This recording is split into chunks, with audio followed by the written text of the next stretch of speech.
அந்த உலகத்தையே படைச்சிருக்கிறார். சின்ன சிட்டுக்குருவியே, சின்ன சிட்டுக்குருவியே, உன் சடகை எனக்கு தந்திடுவாயா? உன்னை போல பாடிக்கிட்டு உல்லாசமாய் பறக்கவே ஒரு உதவி எனக்கு செய்திடுவாயா?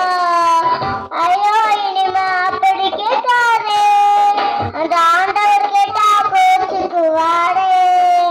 ஐயோ, இனிமே அப்படி கேட்காதே, அந்த ஆண்டவர் கேட்டா கோச்சுக்குவாரே. எங்களை காக்கிற ஆண்டவர் உங்களை காப்பது இல்லையா? அவர் உங்களை தானே ரொம்ப நேசிக்கிறார். எங்களை